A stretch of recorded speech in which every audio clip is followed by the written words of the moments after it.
All right, if you haven't opened up today's envelope, I'm going to give you a minute, but you want to hit pause and open up today's envelope unless you want me to spoil the surprise for you. For those of you who are new around here, we're doing an advent calendar where every day there's a template and a pattern in an envelope, and you open those up and you get to make a little quilt block, and at the end you get to put those quilt blocks together and make a mini quilt. So today's template is this fun little half square triangle. It goes along with the half square triangles from yesterday's unit. This is the 1.5 inch square, and these are finished sizes, and so this is the 1.5 inch half square triangle. We're going to go ahead and pull that backing paper off and then decide our fabrics. We need 3 fabrics for making a friendship star. Now you could do it with 2 fabrics if you wanted, and then just have the points of the star one color and have the center either the same as the background or the center the same as the star. So you could do this as a 2 color block if you wanted. There's always ways to make this your own. We're doing it as a 3 color block because I thought it'd be fun as a 3 color block. That means we're going to pick 3 fabrics from our Swiss cheese of fabrics that we have going here. Now the pattern has this color in the middle, which I might keep. I do love the gold for the spinning stars. But I mean, directional, ooh. I was thinking trying to have each of these triangles be directional is going to be tough, but I love that flower in the middle. It does mean that this edge and this edge are both going to be bias edges, but I'm willing to deal with that. I think that I want these for my spinning stars. I originally was thinking this would be fun for the stars, but I think that might be a great background. And then yes, this is kind of the color that's in the pattern, but the colors are just kind of color suggestions, like reference colors. That center could really be anything. I mean, I know we already fussy cut this flower. What did we do that on? Not really though. The most that we fussy cut that flower was in this block where we kind of had it off to the side. So I think we'd get away with fussy cutting it truly in the center, because in the other block we used the white flower. So having one of these roses in the dead center of this block would be fun. Alright, we'll put the other fabrics away. Oop, there's one underneath here. Come here, there we go. And we'll find a good rose that's close enough to the edge. And we're going to cut our center first just because the fabric is sitting right there.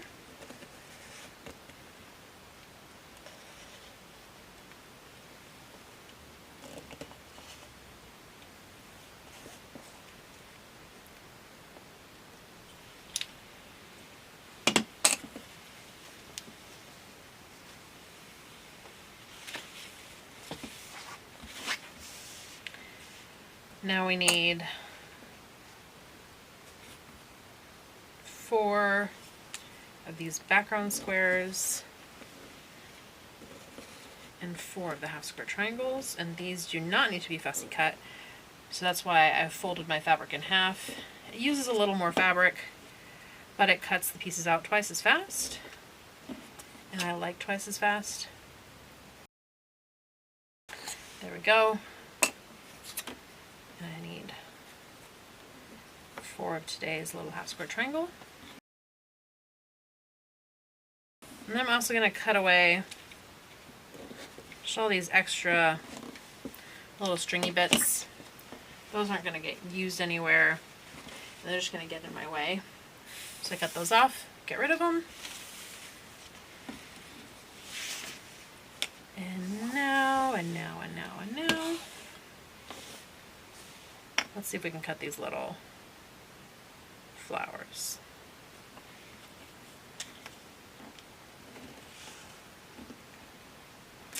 I love a fabric like this that can be fussy cut in multiple different ways.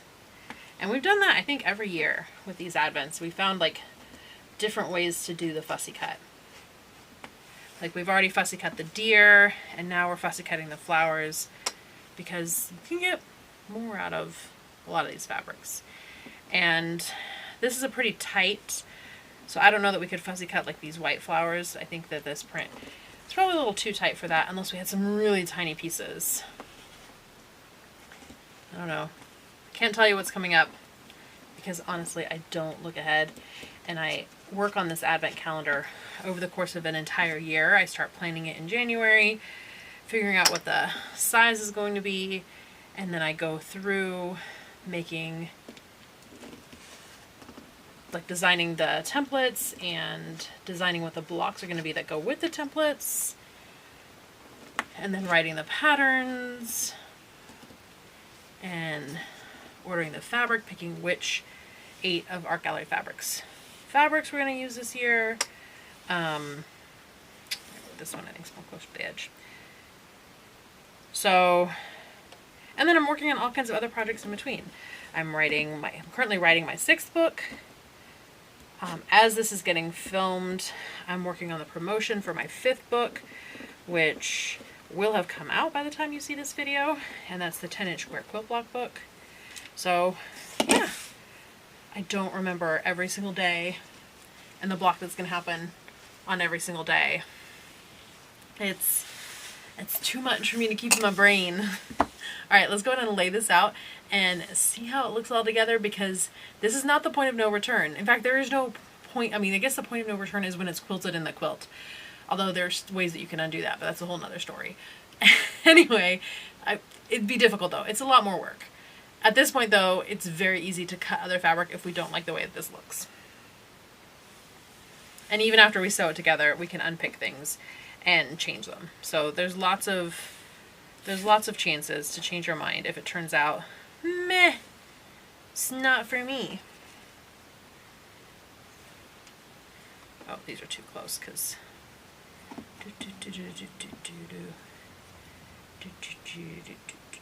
see, that way,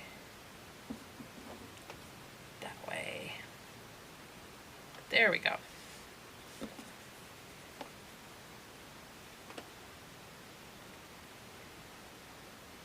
Okay, the red in that flower was a really good choice because it's really popping the red in these other flowers. So I think that turned out really well. I mean, the pink is a little different, but that's okay. I mean, another option that would have been cute would have been to just fussy cut the deer in here, and that would have made it just 2 fabrics instead of 3. But here we'd have the fussy cut flowers, and there we'd have the fussy cut deer. That'd be another way to make this different, my own special. So there's definitely ways to change this up. All right, so we need to sew together all these half square triangle units. Let's bring them on over here. We've done this before. It's pretty simple. Right sides together. You can pin it if you want. I like lining it up with the sewing machine. The best way is the one that works for you. And then we'll sew.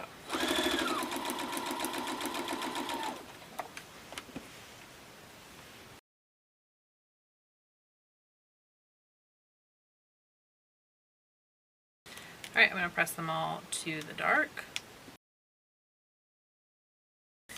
Now if you want to square these up, you can square them up using the square because it's going to match up.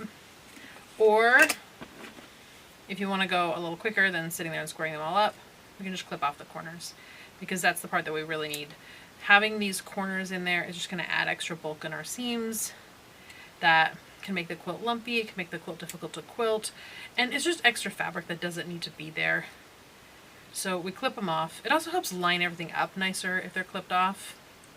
And you can do that by squaring up, or you can do it by just clipping, like I did.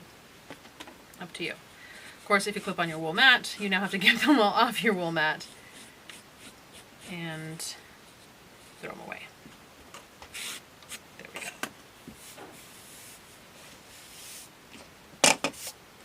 Okay, I've got it laid out. Just to double check that I don't have one going the wrong way, I need these 2 lines are parallel, which means they're lined up.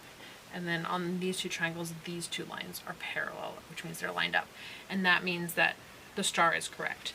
And now this is just the exact same as yesterday's block, which is a 9 patch. I'm going to bring it over here to the sewing machine so it's easy enough to put together. And we're going to zip right through this, sewing all the pairs together and then adding on that third piece and chain piecing. If you were successful at web piecing yesterday, congratulations, because you can do it again today. If you weren't successful at web piecing yesterday, but you tried it and you want to have another chance to try it, this is your chance. You can try again. I am still not going to risk web piecing. My brain's not going to do it today. Maybe another day. Maybe one day I'll do a video about web piecing to see if I can manage it for the video.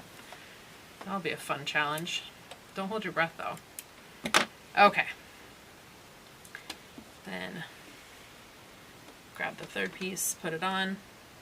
Now the difference here versus yesterday's 9 patch is yesterday's 9 patch, when we pressed it, it didn't matter if we pressed in or out as long as we were consistent in the top and bottom being the same direction and the center being the opposite. That was the big thing about yesterday's. This one, it will matter because we have these half square triangles. So we want to press towards the squares, which another way to describe that would be away from the half square triangles. And that's just to keep that bulk from the half square triangle seams, to spread it out, to not have it lump up on itself. I'll show you that when we get to that point. All right, I'm going to finish this seam and then we're going to go to press. Okay, we're going to press, and this is our middle. We're pressing away from the half square triangles and towards the center. And that's because this seam and this seam, there's like extra bulk there, and I'm just gonna like lump up and make extra bulk. And because this is a 9 patch that basically has every other unit being a square or a half square triangle, we can easily press away from the triangle and towards the square. And same with this, away from the triangle and towards the square. And that'll help our seams to nest nicely. Again, make sure that the 2 that are in the same row here, 2 that are in the same column, that those are lined up. Okay, so now we can put these right sides together, nest those seams.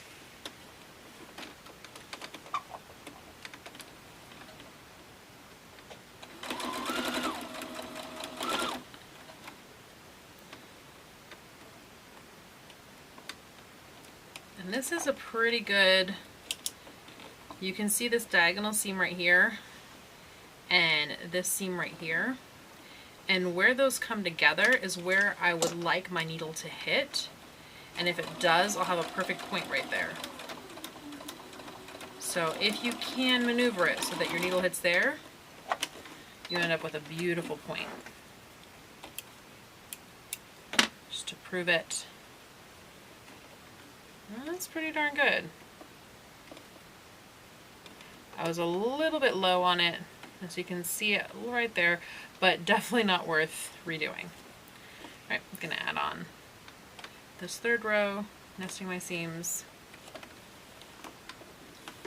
and I'll have another chance to try to perfect that point. Maybe if I put my reading glasses on this time, it'll help.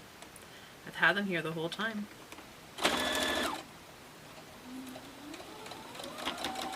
I think that one's going to be a little low as well.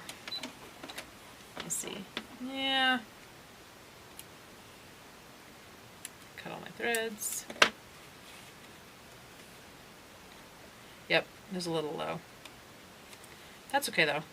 I'm totally fine with it. Alright, we'll take it over to our pressing mat. Press the seams in one direction.